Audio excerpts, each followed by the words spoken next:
All right, we are going to do this lesson via a video. Make sure that if you are confused on anything or have a question on something that you ask me, either while you're in class or come in and see me during AL and we can go over this. This lesson is over linear functions. When I see that word linear, I automatically think a line. Okay, the graph of a linear function is a line. In our last lesson, we looked at functions that have a constant rate of change for certain intervals. It may not have had a constant rate of change for the whole function, but it did at least for certain parts of the function. For the rest of our unit, we will be looking at functions that have a constant rate of change for every interval, okay? And a constant rate of change at every interval, that is what we consider a linear function, okay? A linear function has a constant rate of change. I really want you to be thinking, when you see rate of change, I want you to automatically be thinking that means the slope of the line, okay? That's the slope of the line. And we know that a linear function does have the same slope for every part of that function. I already mentioned this, but the graph of a linear function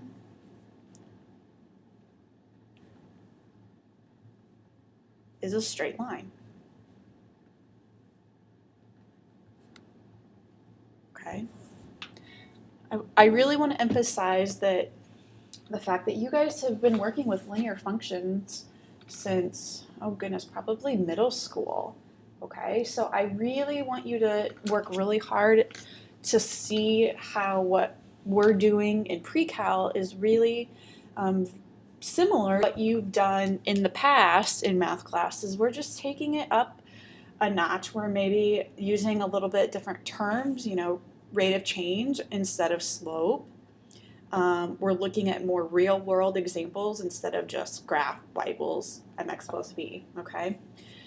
But rely on stuff that you know, okay? Because you all know about linear functions a little bit. All right, let's go ahead and look at the first example. It says that the town of Noblesville has a population of around 54,000. I have no idea whether that's accurate or not. I don't think it is. It grows by 2,300 people every year. I don't think that's accurate either, but we'll work with it. Since the population P is growing at a constant rate, that's the 2,300, that means the population P is a linear function of time. For every year, there is a specific population, which makes it a function. The first question says, what is the average rate of change of P over every time interval? There's no work that we need to do here. We're told this information. How much does the population change over every time interval, which is every year? Well, we're told in the problem that it increases by 2,300. So from one year to the next, every year, the population increases by 2,300. All right, part B, make a table and graph, and make a graph that gives Noblesville's population every 5 years over a 20-year period. So we'll have year 5, year 10, year 15, year 20, okay? Every 5 years for a total of 20. So how do we find the first population? Okay, this is something you guys have been doing for a long time. Don't get caught up that this is in PreCal class, so it must be so hard. You can absolutely do this. If the initial population was 54,000, and this is after year 5, how many times am I going to add that rate of change? Well, 5 times. So I'll take 2,300 times 5, add it to the initial.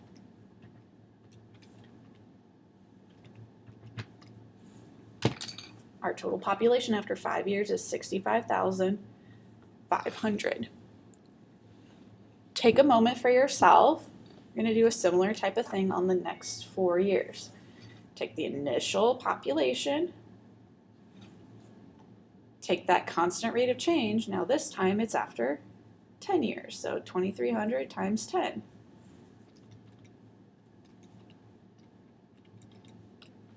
Should be getting 77,000 for the population there. Again, now for 15 and for 20.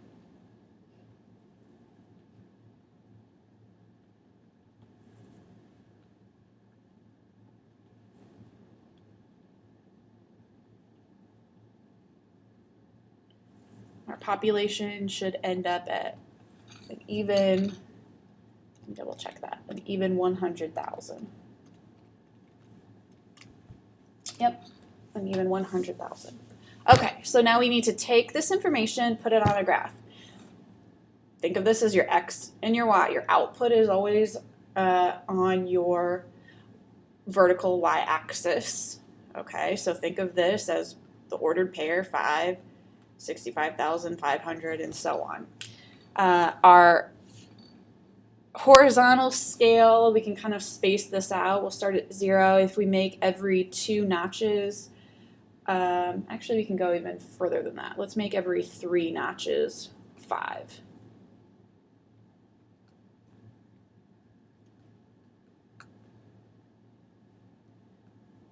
The more that we can space this out, the better it will look. Let's say we need to get up to 100,000. So let's see here. If we do 10, 20, 30, 40, 50, 60, 70, 80, 90, we might be able to go every 2. Let's try that. I'm just going to put 10, and I'm going to make this scale in thousands. So when we get up to 100, that's really 100,000. Hopefully this fits. I think it will.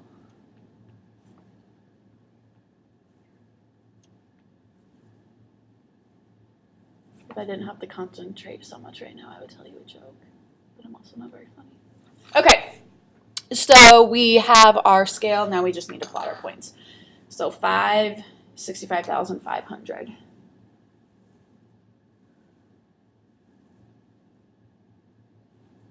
10, 77,000. 15, 88,500, so it's almost to 90, and then 20, 100,000. Okay. And that is not perfect, but it's pretty linear. Finally, we need to write a formula for P as a function of P. So in general, the population of Noblesville, we're going to use what we've done up here. We have the initial population plus 2,300 every year T. Okay. All right, let's move on here.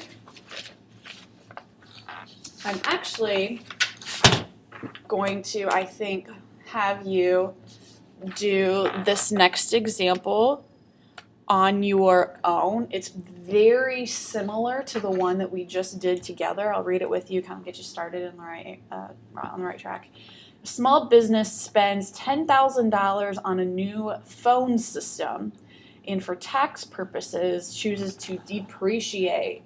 Think about what that means. That means we are making the value less. We want to depreciate it all the way to $0 at a constant rate over a 5-year period. Okay, we have to do a little bit of work here. So if we want to depreciate a total of $10,000 over 5 years, that means we are going to depreciate $2,000 every year. Okay, if we want to depreciate $10,000 at a constant rate over 5 years, that means we'll depreciate $2,000 per year. All right, so what you are going to do, again, very similar. Make a table and graph showing the value of the equipment over the 5-year period. I will tell you that you will need couple more slots here. Put one there, put one there. That should now give you what you need. So now you can go from time 0, that's what we're starting with at $10,000, then you can depreciate over the 5 years. After you do that, you'll translate your ordered pairs to your graph and then write a function. I want you to right now stop the video. The more you do on your own and actually try on your own, the better you will do. If you just watch my video and copy, you're probably not learning it as well. Stop the video, do this example, then come back and I'll work it out. All right, if you depreciate every $2,000 every year, we're just decreasing that value by $2,000, and like we said, we want to get to $0 by year 5. I'm going to translate those ordered pairs to my graph. My input T is going to be on the horizontal axis. And your scale may have looked a little bit different than mine, but. And I'm also going to do this value in thousands, similar to how I did the last one.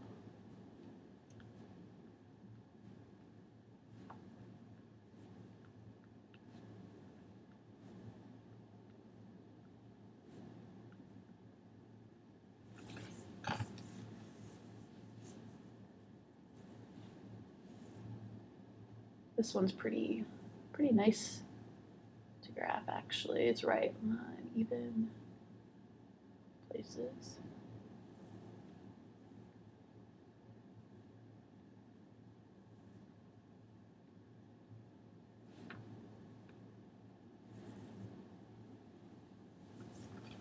All right. Oh, shoot. What did I do wrong? Something's wrong. Oh, this should be a 0. My bad. That should be a 0, not 1. There we go. That looks a little bit more linear. Okay, so now in terms of a formula, the value of the phone system starts at $10,000 and we subtract $2,000 every year T. Okay?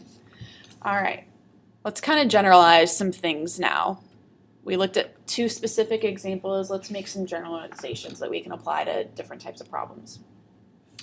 We're going to rewrite the formulas from the last 2 examples, from those, using symbols, using X for input, Y for output, and B for the initial value, and M for the rate of change. So this is really going back to kind of your Y equals MX plus B. So the first one, that was P equals 54,000 plus 2,300 T. So instead of the output being P, we're going to write our output as Y. We still have that initial value is 54,000. That's our B value, plus the rate of change or the slope is the 2,300, and then instead of the T, we'll use X for our input. Similar type of thing for this second one, we'll say Y equals 10,000 minus 2,000 X. So as we can see that both of these formulas followed the same pattern.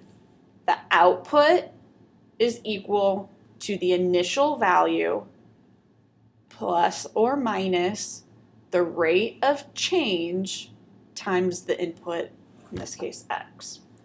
All right, let's make some generalizations here. If Y equals f of X is a linear function,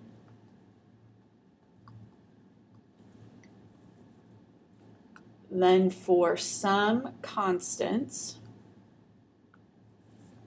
B and M, Y equals B plus MX, where M is the slope and gives the rate of change,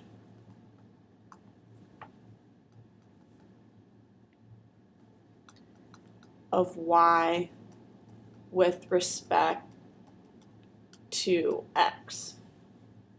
Okay, this is really what you have been doing since Algebra 1. Okay, this is no different. M equals the change in y over the change in x. That's your y2 minus y1. Okay. B is the vertical intercept, or your y-intercept is how you usually know it as. This gives the value of y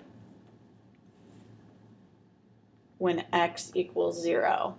Again, this is your initial value. Okay.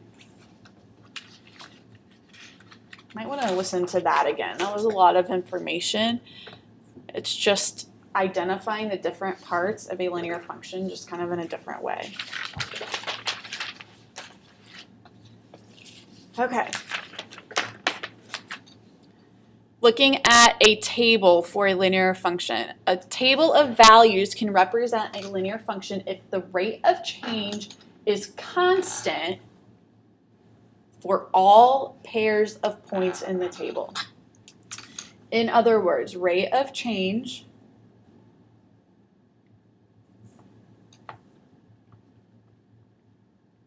of a linear function is equal to the change in output over the change in input, and that should all be the same number, no matter what pair of outputs and inputs you use. All right, so let's look at an example. It says use the table of two functions. So we have two different functions here. Remember, x is your input, and then these are like your y values, your output. Could either of these functions be linear? The first thing I want you to look at is your change in input. Your change in input increases by 5 every time. So the change in input is constant. Now what we need to do is look at each of these output rows, okay? So if we look at P of x, we're starting at 0.20, 0.22, 0.24, 0.26, 0.28. Is that changing at a constant? Yes, it is. It's increasing by 0.2. So what that means is P of x is a linear function. Now let's look at Q of x. 0.020, 0.024, 0.0, we go from adding 0.004 to adding 0.006. Because that change between all of those points is not linear, Q of x is not linear.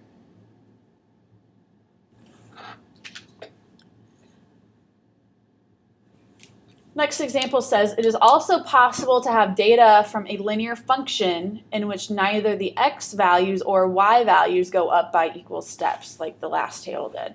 However, the rate of change could still be constant, and that's what matters. This example says, the former Republic of Yugoslavia began exporting cars called Yugos in 1985. The following table gives the quantity of Yugos sold Q, so that's our output, and the price P for each year, 85 to 88.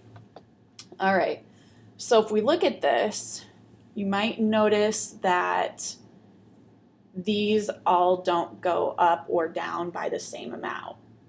So we want to figure out why this Q could still be a linear function of P. Remember, the rate of change needs to be constant. So what we have to do, a little more work than the last example, we need to find the rate of change between all of these to see if it's linear or not. So I'm going to start with the first two. So I'm going to take the difference of my y's over the difference of my x's, essentially. In this case, it's just Q and P. So 49,000 minus 43,000. Basically finding the slope between each of these pairs of points to see if it's the same. Okay, over 3990 minus 4110. That all comes out to be negative 50. Now I'm going to do the next set of points. 43,000 minus 38,500 over 4110 minus 4,200. That is also a negative 50 rate of change. Now I'm going to do the last two. 38,500 minus 32,000 over 4,200 minus 43,30. That's also negative 50. So even though these aren't going up and down by equal steps, the rate of change is the same. That's what makes it linear. So now let's interpret this rate of change. First of all, it's negative. It's negative. What was Q? What is that? Number sold. So what does that mean? That means that the number of their Yugo cars decreased by 50 each time the price increased by $1. That is not good at all. All right, almost done here. Last thing, a little bit of a warning here. Not all graphs that look like lines represent linear functions. Okay. The function p equals 200 times 1.02 to the t. Oh, if you really think back to Algebra 2, you might remember what kind of function that is. You might recognize that that function right away, just by looking at it, is definitely not linear. I'll not tell you what type it is. Maybe you remember, but anyway, that function is modeling the growth of a new type of bacteria. Here, P is the population of the bacteria, and T is the number of hours that the bacteria is observed from T equals 0, okay? It says make a table for the first 6 hours. So from hour 0 up to 6. And then we would use that formula to get the population. So plugging in 0, plugging in 1, and so on. Kind of for the sake of time getting this video done, I'm just going to give you these populations. But all I'm doing is plugging in 0 for T and evaluating. So this should be 200, 204, 208.08, 212.24, 216.49, 220.82, and 225.23. Okay, again, all I did was plug in 0, 1, 2, 3, all the way up to 6 into that formula to get the population. Okay, if you were to then graph those, so I can do that.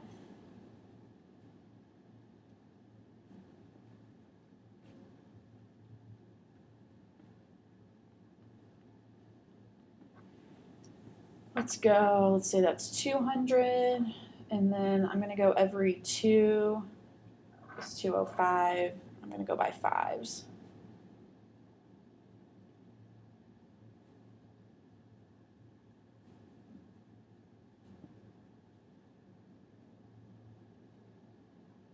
That's plenty. When you plot those, it's going to look pretty darn linear.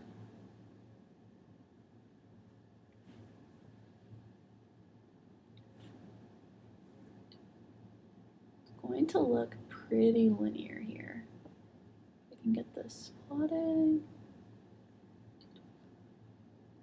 Oops, I got off. That should be 225. Okay, so that looks pretty linear. But what I'm going to leave you with is this. What I want you to do is I want you to calculate the rate of change for each of the intervals, similar to what we did in the last example. So take the first two, What's the rate of change? Take the second and third. What's the rate of change? And so on. Is that a linear function? Because it looks like in the graph that it is. But what's the rate of change for each interval? Explain if that's a linear function or not.